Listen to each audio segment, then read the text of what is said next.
पर्यटनासाठी गेलेलं एक हसतं खेळतं कुटुंब आपला जीव वाचवत आपल्या कारमधून पळून जाण्याचा प्रयत्न करत असतं. याच कारचा पाठलाग काही टोळक्यांकडून केला जातो. या टोळक्यांच्या हातात असतात ते लाकडाचे दांडके, लोखंडी रॉड आणि या सगळ्याचा वापर करत कारच्या काचा फोडल्या जातात. कारच्या आत बसलेल्या कुटुंबावर जीवघेणा हल्ला केला जातो. याचे काही व्हिडिओ तुम्ही सोशल मीडियावर गेल्या 1-1.5 दिवसांपासून पाहिले असतील. हे व्हिडिओ व्हायरल झाल्याच्या नंतर संपूर्ण सोशल मीडियावरती समाजामध्ये संतापाची लाट उसळलेली होती. त्यामुळेच पोलिसांनी या प्रकरणामध्ये तातडीनं लक्ष घालत लगेचच अवघ्या काही तासांमध्ये आतापर्यंत 9 आरोपींना अटक केली. हे संपूर्ण प्रकरण अर्थातच नाशिकच्या इगतपुरीमध्ये घडलेलं आहे. नेमकं काय घडलं आणि पोलिसांनी आतापर्यंत काय काय कारवाई केली आहे, याचीच ही संपूर्ण स्टोरी. नमस्कार, मी समृद्धी आणि तुम्ही पाहताय टॉप न्यूज मराठी. तिथे गेल्यानंतर या कुटुंबातील एका महिलेला छेडछाड करण्याचा प्रयत्न हा तिथल्या स्थानिक मुलांकडून होतो. या मुलांना हटकलं जातं. मात्र त्यावेळेस त्यांचा इगो हर्ट होतो आणि आणखी काही स्थानिक मुलं या सगळ्या वादामध्ये पडतात. त्यानंतर पर्यटनासाठी आलेलं कुटुंब आणि स्थानिक मुलं या सगळ्यांमध्ये वादावादी होते आणि त्यानंतर हे वाद इतके विकोपाला जातात की या कुटुंबावर जीवघेणा हल्ला करण्याचा प्रयत्न या टोळक्याकडून होतो. हा हल्ला केवळ एका ठिकाणी धबधब्याच्या पर्यटनाच्या ठिकाणी होत नाही, तर तब्बल 5 वेळा रस्त्यात थांबवून अडवून संपूर्ण 10-12 किलोमीटर पर्यंत हा सगळा हल्ल्याचा प्रयत्न होत असतो. आणि हे सगळं भर दिवसा भर वस्तीत हायवेवरती अगदी मोठ्या मोठ्या रोड्सवरती हे सगळं घडत असतं. मात्र या सगळ्यामध्ये तातडीनं कुठलीही मदत या कुटुंबाला मिळू शकत नाही. नंतर मात्र हे कुटुंब पोलीस स्टेशन गाठतं आणि त्यानंतर या संपूर्ण प्रकरणाला वाचा फुटते. साहेब, आम्ही भावली धबधब्यावर परवा फिरायला गेलो होतो. 12 तारखेला आम्ही इथं कमीत 2-2:30 वाजता आम्ही पोहोचलो तिथे. 2 वाजता आमचं बिर्याणी वगैरे नेली होती. आम्ही जेवण वगैरे केलं, पाण्यात एन्जॉय केली मुलांनी वगैरे, ते सगळं झालं. त्याच्यानंतर मी चेंज करायला गेले, मला थंडी भरून आली आणि माझी दीर आणि हे पाठीमागून येत होते. तर तो ब्रिज आहे ना, तो भावली धरणाच्या इथला, तिथं 2 जण 2 व्हीलरवर उभे होते. तर मी अशी वरतून आपली गेले नॉर्मली त्यांच्याकडं, मग त्यांच्या बाजूने चालले होते. तर त्यांनी शिट्टी वाजवली, तर त्यांनी कमेंट पास केली माझ्यावर. तर मी तिकडे जाऊन त्यांना 1-2 शिवी दिली की काय म्हटलं, तुम्ही लेडीजला हे काय करता, पब्लिक प्लेस आहे म्हटलं, तुम्हाला शोभतं काय. तर असा एवढा विषय झाला. त्याच्यानंतर तो मला परत काहीतरी बोलला, तर तरी मी थोडं इग्नोर मारलं. तर ह्यांनी ऐकलं की हिचं काहीतरी चालू आहे त्याच्याबरोबर. मग हे आणि माझी दीर मागणं आले, अरे म्हणे येड्या, तुला कळतं का काय तू करतो म्हणे, लेडीज आहे असं तसं. त्यांनी त्याच्या डोक्यात फक्त असं मारलं, तर तो घाबरून तिथून पळून गेला. त्याच्यानंतर त्याच्या बाजूला जी हे होती गाडी व्हाईट कलरची, तिथं ते काही सामान विकत होते, तिथं 8-10 मुलं उभे होते. तर त्यांचा इगो हर्ट झाला की आमच्या गावातल्या मुलाला तुम्ही काय दादागिरी करताय. आम्ही दादागिरी केलीच नाही ना, त्याला मारलं काहीच नाही, फक्त बोलणं झालं. त्याच्यानंतर पण हे लोक आमच्यावर धावून आले, अंगावर शिव्या गाळ करायला लागले. मग ह्यांनी पण केली, मी पण केली, माझी मुलं पण. मग थोडी आमची हातापाई तिकडं झाली. ती झाली, तिथल्या पब्लिक लोकांनी आम्हाला वाचवलं, चला चला सोडा सोडा जा वगैरे. आम्ही तेवढं केलं. तिथून आम्ही आमच्या गाडीत निघालो. फक्त त्याच्यातला एक मुलगा आहे, त्याचं नाव नाही मला माहिती, पण त्यांनी असं इशारा करून गेला आम्हाला की बघतो बघ पुढे असं. पण आम्हाला ते डोक्यात नाही आलं की तो पुढे जाऊन तिथं आमच्यावर काय करेल. आम्ही आमचं नॉर्मली निघालो. मग आम्ही थोडं भावलीच्या पुढे गेलो. पुढे गेल्यानंतर एक बलेनो आली, फास्टमध्ये डायरेक्ट आडवी लावली आम्हाला. पण ती बरी आमच्या इकडे लावली, अशी रस्त्यात नाही लावली. आम्हाला तर जाता पण नसतं आलं, आम्ही तिथंच हे झालं असतं आमचं. लगेच तो गाडीतून उतरला, हाताने काचा फोडल्या त्यांनी ह्याच्याने दोन्ही पुढच्या, ड्रायव्हर सीटच्या बाजूची आणि त्यांच्या मागची फायटर काय हां त्याच्यानी ते फोडल्या. पहिला वार तिथं केला. मी यांना म्हणते आवरा पटकन किरण गाडी काढा. त्यांना ते सुचे ना, आता पहिल्यांदा ती गाडी चालवत आहे त्यांची नवीन. तर ते काहीतरी करत त्यांनी काढली, तिथं स्पीड ब्रेकर होता, उडाली गाडी. आणि जी आम्ही निघालो तिथून, आणि नंतर मागे मुलं म्हणतात मम्मी अजून एक 2 व्हीलर मागे येते आपल्या, तू ते बघ. म्हटलं पार तू व्हिडिओ काढ म्हटलं पटकन, कोण आहे कळेल. तर त्यांच्याकडे रॉड होते त्या 2 व्हीलर, तुम्ही ते व्हिडिओ पाहिलेच असेल. तर त्या ब्रिज खाली तिथून त्यांनी पहिले एक रॉड फेकले, दुसरा फेकला, तो तिथे एक्झॅक्ट लागला नाही त्यावेळेस. त्याच्यानंतर ते परत मागे आले, त्यावेळेस आम्ही ती व्हिडिओने काढलेली, पण त्यांनी हे रॉडनी मारलं. आणि पुढे जाऊन तशी आम्हाला ट्रॅफिक लागली, गाडी थांबतीच, आता कंटिन्यू तर चालत नाही. आमचा 3रा स्पॉट टोल नाका. त्यांनी म्हणजे सुरुवातीपासून पहिला त्यांनी भावली डॅम पाशी अटॅक केला आमच्यावर. दुसरा नाशिक मुंबई हायवे जो आहे तो फ्लायओव्हर, तिथं दुसरा अटॅक झाला. तिसरा अटॅक घोटीचा टोल नाका आहे, त्यांनी आम्ही लेनमध्ये आलो, आमच्या पुढे 2 गाड्या होत्या. तर 2 गाड्या असल्यामुळे मला पास करता येणार. ते माझ्या शेजारच्या लेनमध्ये आले आणि आमच्या अंगावर अटॅक करायला पळत होते दगड घेऊन. तुम्हाला फुटेज टोल नाक्यावर भेटून जाईल. आम्ही तिथून रिव्हर्स घेतली, त्यांनी परत दगड मारले. आम्ही 4थ्या बॅरिकेड चौथ्या याच्यामधून लेन मधनं 7 नंबरचं तोडली लेन आम्ही ती. ते बॅरिकेड तोडून आम्ही पळालो. तिथे तुम्हाला एक जण लटकला होता तिथे. नाही ते पुढच्या स्पॉटला पुढच्या ला. ते आम्ही तोडून बॅरिकेड पळालो. आम्ही फक्त जीव वाचवण्याचा प्रयत्न करत होतो. त्याच्या पुढं 2-4 किलोमीटरवर एक रस्ता शॉर्ट होतो, तिथं ट्रॅफिक असते नेहमी. तर तिथं येऊन त्यांनी परत आमच्यावर अटॅक, म्हणजे आमच्या गाडीचे पुढे आले. तर आम्ही काय केलं, म्हटलं हे आमच्या पुढे आले, हे आम्हाला ब्लॉक करताय, आता मी पुढे नाही जाऊ शकणार. तर मी कशी तरी थोडी रिव्हर्स करून, तिथं जागा नव्हती पण मी कशी तरी, एक मोठी गाडी आहे तर मी परत इगतपुरीच्या साईडला मारली. म्हटलं आपण इगतपुरीला पळू, मुंबई साईडला.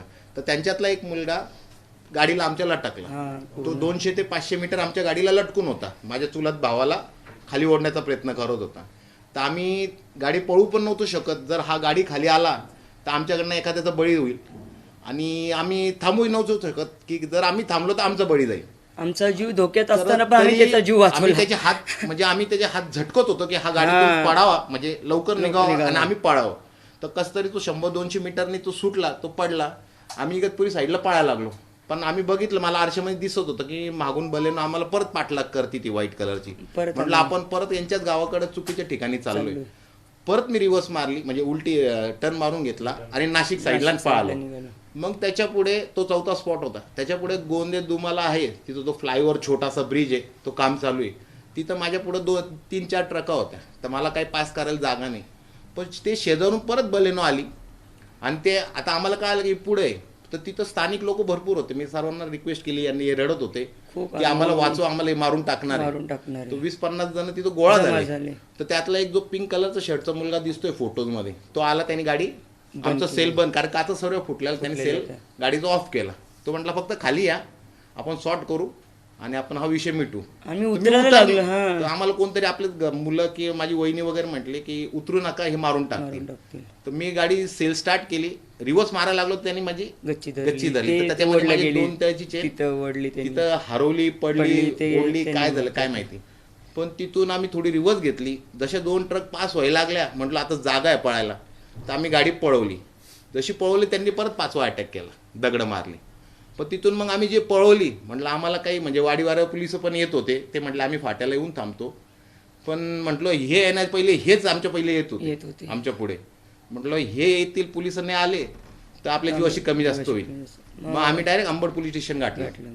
प्रचंड घाबरलेलं हे कुटुंब पहिल्यांदा अंबड पोलीस स्टेशनला जाऊन पोहोचतं. मात्र हा सगळा गुन्हा इगतपुरी पोलीस स्टेशनच्या अंतर्गत असलेल्या भागामध्ये घडलेला असतो. त्यामुळे त्यानंतर पहिल्यांदा तिथे 0 FIR केली जाते. पण ती 0 FIR नंतर इगतपुरी पोलिसांकडे वर्ग केली जाते आणि पोलीस या प्रकरणाचा तपास सुरू करतात.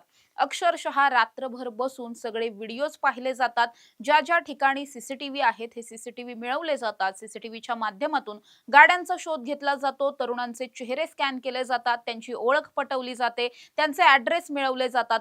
प्रत्येक जण या टोळक्यामधला प्रत्येक जण हा वेगवेगळ्या दिशेला असतो. कुणी हॉटेलमध्ये थांबलेलं असतं, कुणी घरी असतं, कुणी आणखीन कुठे असतं, कुणी नाशिकमधून पळून गेलेलं असतं. या सगळ्यांनाच शोधण्याचं आव्हान पोलिसांसमोर असतं.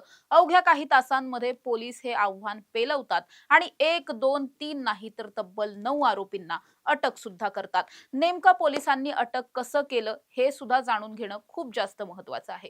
जे एकंदरीत आरोपी आहेत, हे आरोपी त्या परिसरामधले आहेत आणि हे सगळे जे आरोपी होते, हे आरोपी वेगवेगळ्या इगतपुरी भागामधले, त्याचबरोबर नांदगाव सदो नावाचं गाव आहे, बलाईदुरी आहे, गिरणारे आहे आणि माणिकखांब आणि त्या आजूबाजूच्या परिसरामधले असे सगळे हे आरोपी आहेत. एकमेकांच्या ओळखीचे आहेत आणि त्यांनी अशा प्रकारचं 9 आरोपींना आपण ताब्यात घेतलेलं आहे. आणि याच्यामध्ये इतर जे आणखी काही आरोपी त्याच्यात निष्पन्न झालेले आहेत, त्याच्यामध्ये फिर्यादीने आपल्याला तक्रारी दिल्याप्रमाणे इतर जे 6-7 आरोपी होते, त्याचबरोबर त्यामध्ये इतर काही इन्व्हॉल्ड आहेत, जे असोसिएट आहेत क्राईमला करणारे, त्याचबरोबर यांच्याशी गाडी देणारे, काही मदत करणारे, अशा प्रकारच्या सगळ्या आरोपींना आपण याच्यामध्ये इन्व्हॉल्व करून या गुन्ह्यामध्ये आपण त्यांना निष्पन्न केलेलं आहे. त्याचबरोबर व्हिडिओद्वारे सुद्धा आपण निष्पन्न केलेलं आहे. एकंदरीत जे आहे ते कुठल्याही पर्यटकांना घाबरण्याचं काही कारण नाही. अशा प्रकारची घटना जी आहे ती घटनेची पुनरावृत्ती कुठे होणार नाही आणि अचानक काही घटना तयार होणार नाहीत, त्या संदर्भाने आपण पूर्ण प्रिकॉशन त्या ठिकाणी घेऊ.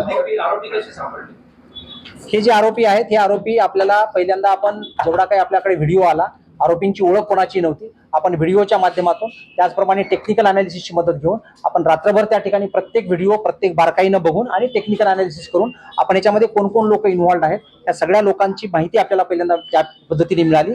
त्यानंतर आपण वेगवेगळ्या आरोपींना जे आहेत ते वाड्याचा परिसर, भिवंडीचा परिसर, त्याचबरोबर जे आहे ते एका ठिकाणी लॉजमध्ये जे होते ते दुसऱ्याच्या नावाने जाऊन राहिलेले होते, त्या अनुषंगाने आपण सगळे प्रयत्न करून ह्या आरोपींना जे आहे ते आपण ताब्यात घेतले. व्हिडिओ मधला जो एक आरोपी आहे तो एक आरोपी अद्याप आपल्याला भेटलेला नाही, परंतु याच्यामधले जे गाडीवर चढणारा आहे, त्याचबरोबर दगड फेकणारा आहे आणि स्टिकनी मारणारा जे इतर आरोपी आहेत, अशा प्रकारचे 4 वेगळे आरोपी आपल्याला भेटलेले आहेत. जो एक आरोपी आहे जो त्याच्यामधला जो सांगितला की जो त्याच्यातला एक आरोपी भिवंडी वाडा परिसरामध्ये, तो अद्याप आपल्याला भेटलेला नाही. त्या दृष्टीने आपल्या टीम जी आहे त्या सगळ्याच्या भागामध्ये आपल्या टीम आहे.